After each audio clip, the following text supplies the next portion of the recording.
Então, repetindo aqui. Primeira Revolução Industrial, a Inglaterra, pioneira da Revolução Industrial. Para isso, teve algumas circunstâncias que contribuíram. Primeiro, acúmulo de capital. Né? Sem dinheiro, você não consegue fazer praticamente quase que nada. Da onde veio esse dinheiro? Resultado dos cercamentos de terra, do maquinismo, das transformações dos setores comercial e industrial. Um ponto de vista do historiador B.H. Schiller, Van Baat, de 1981. Voltado à agricultura, analisa as manifestações populares contra o processo de cercamento e a atuação dos latifundiários, que não deixavam terrenos para lavoura e convertem em pastagem para a criação de gado lanígero, né, de ovelhas.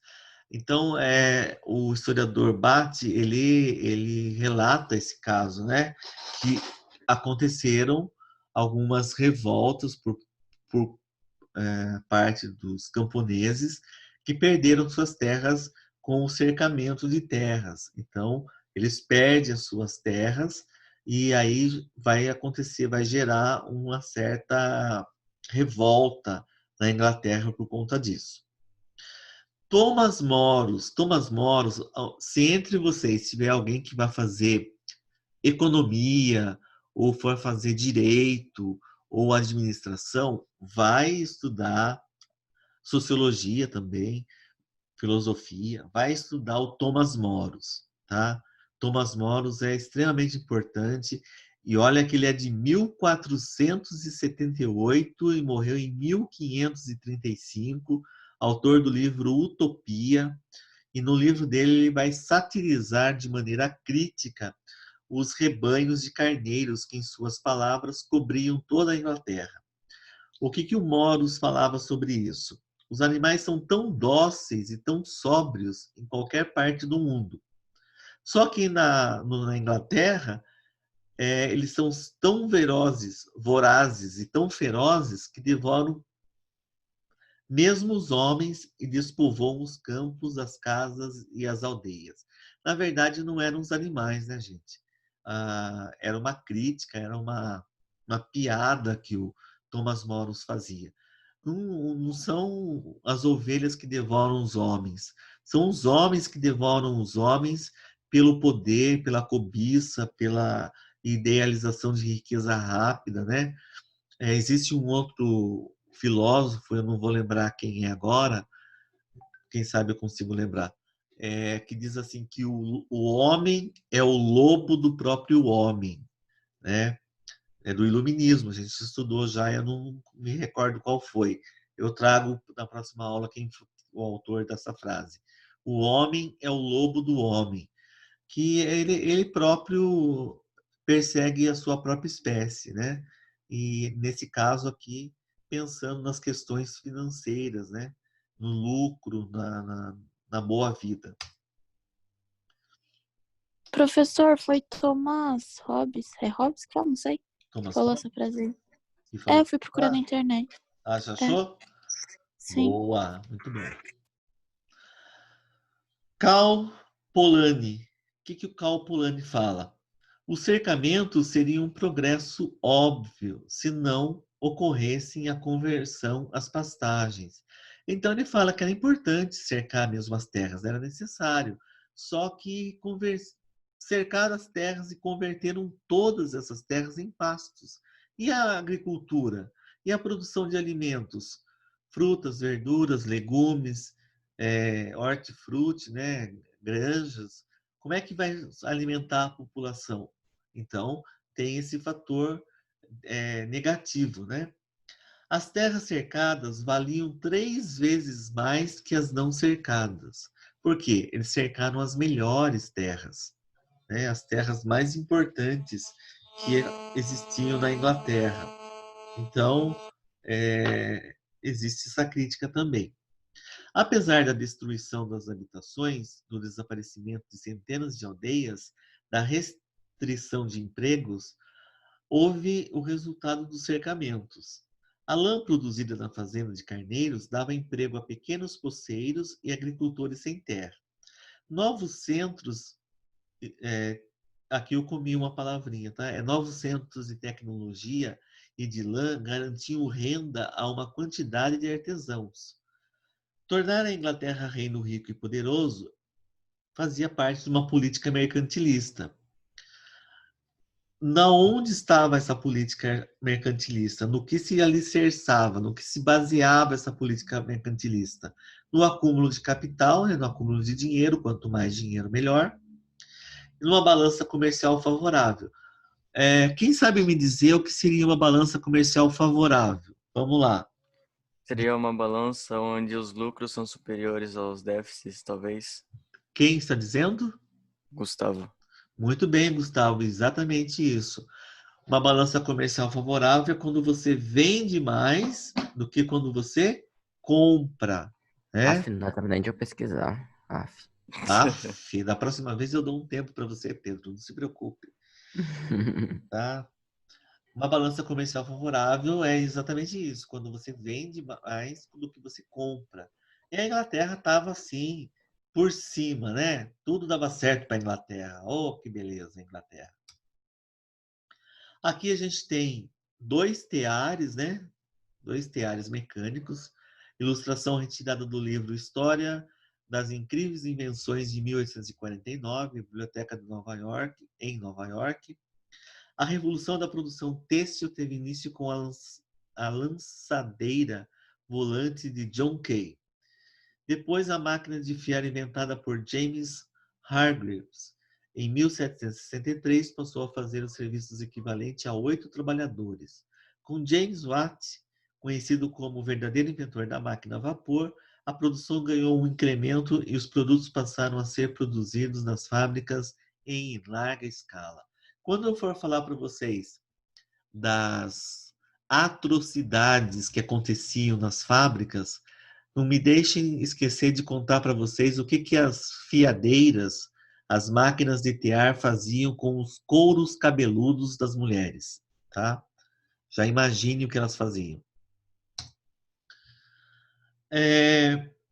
Documentos de 1549 já traziam algumas informações sobre a economia inglesa. Muito ouro seja trazido de outros países para o tesouro real. Grande quantidade de nossos produtos seja levado anualmente além dos mares e menor quantidade de seus produtos seja para cá transportada. Esse é o princípio da balança comercial favorável, né? Que a gente possa vender muito mais e comprar muito menos. Que a gente possa se enriquecer muito mais e gastar muito menos dinheiro. Em 1650, 100 anos depois, essa ideia se concretiza.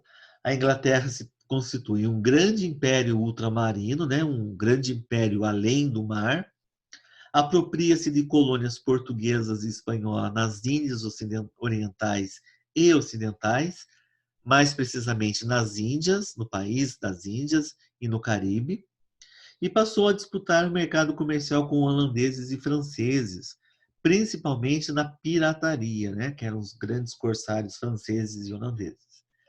E aí a gente vai ter conflitos bélicos, aí vai partir para a arma mesmo, os meninos aí que estavam querendo ver sangue, aí vai ter sangue mesmo. Sangue nos olhos e sangue derramando pelo corpo. Só que não serão guerras decretadas de país para país, mas sim de companhias comerciais contra países. Companhias de propriedades privadas com licença de seus governantes para exercer o monopólio comercial seguindo as ideias mercantilistas.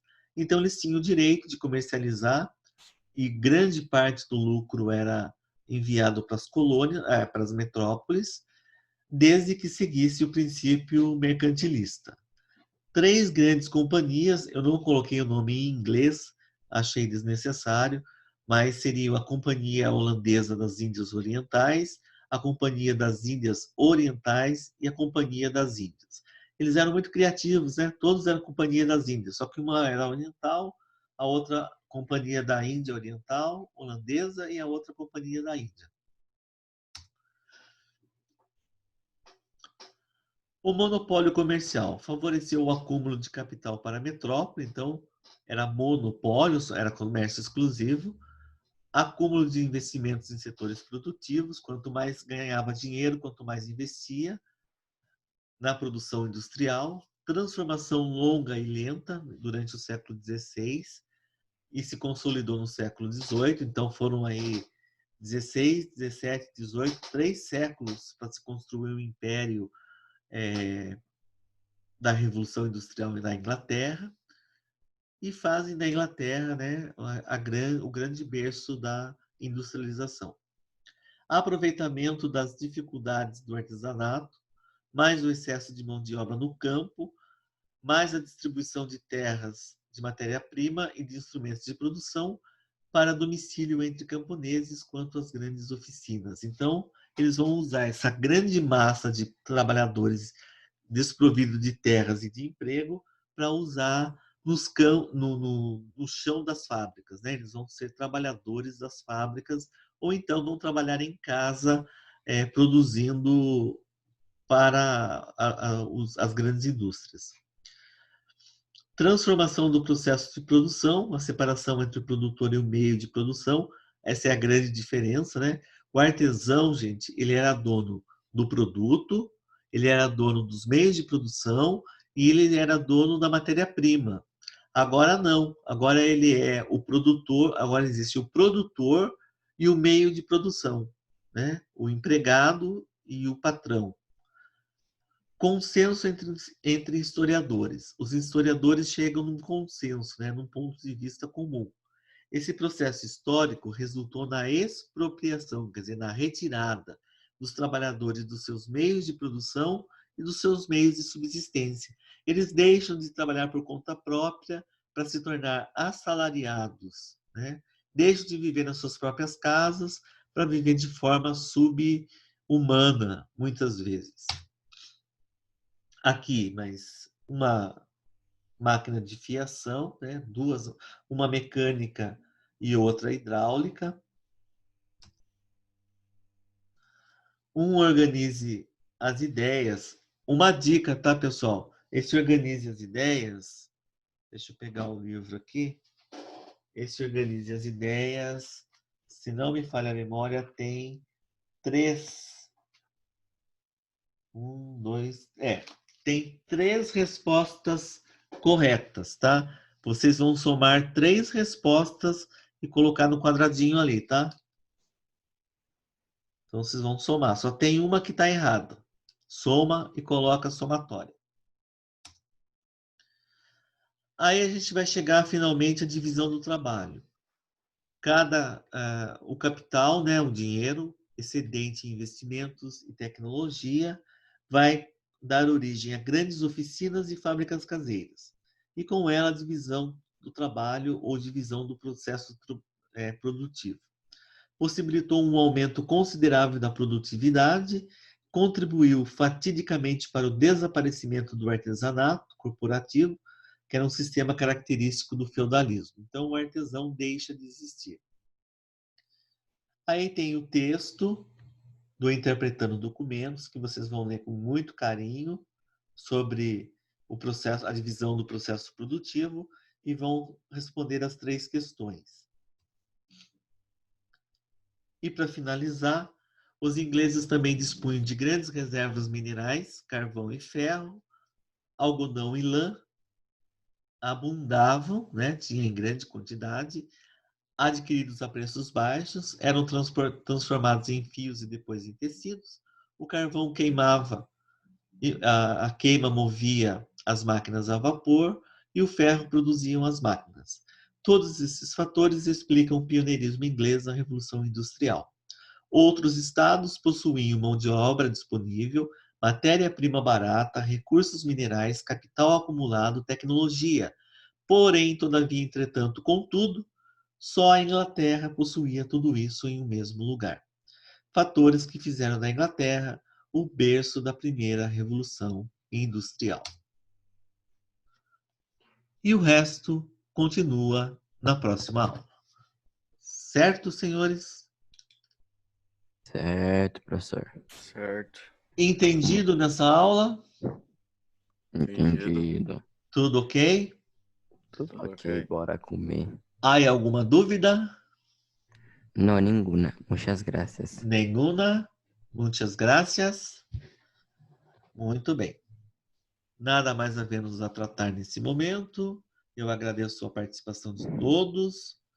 Termino aqui desejando um excelente final restante de semana para vocês, um excelente final de semana, com muita saúde, muita paz no coração, muito amor, muita alegria, nada de revolução, revolução só no pensamento, e cuide-se bem, mantenham-se em casa trancadinhos aí, longe de qualquer contaminação. Fiquem com Deus, um grande abraço e até a próxima aula. Até mais. Tchau, professor. Tchau, professor. Tchau. Tchau.